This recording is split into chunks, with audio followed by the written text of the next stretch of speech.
Konsultan kebijakan publik dari ITS Surabaya menilai demo pro MBG yang bermunculan akhir-akhir ini wajar terjadi sebagai counter mobilization. Program MBG juga dinilai harus dievaluasi total dengan moratorium sementara.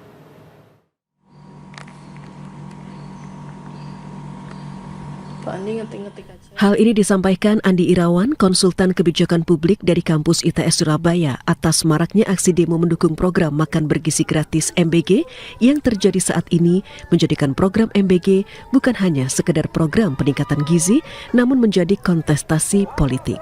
Menurut Andi, dari sisi studi gerakan sosial, pemerintah adalah pihak yang berkepentingan dan sudah biasa melakukan counter mobilization untuk memberikan legitimasi kebijakan tersebut dan menunjukkan punya dukungan. Dan dari sudut demokrasi, hal itu sah-sah saja, namun harus fokus pada substantif bagaimana program itu berjalan.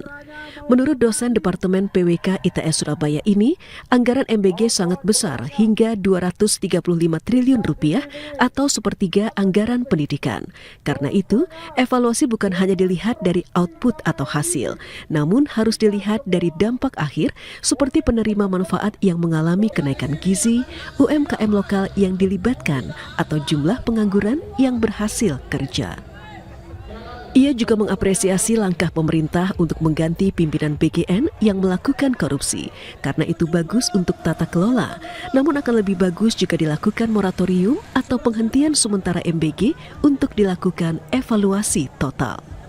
Yang pertama mungkin saya pikir dengan diseretnya beberapa pimpinan top leadership MBG itu sebagai langkah yang bagus. Karena kan selama ini belanjanya ugal-ugalan. Bahkan Menteri Keuangan pun mengaku tidak tahu. Nah, itu langkah yang bagus untuk memulai perbaikan tata kelola. Tapi saya pikir sekedar ganti pemain tanpa evaluasi total, ya, atau katakanlah moratorium program ini, itu nanti simul-simul setelah opini mereda, ya, aksi mereda, mungkin nanti akan jadi bisnis as usual.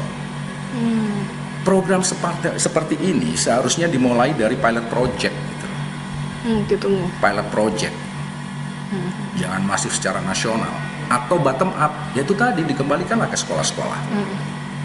Ya, jadi kalau ekstrim ya moratorium. Nah, saat moratorium itu dilakukan semacam overhaul desain instrumen kebijakan.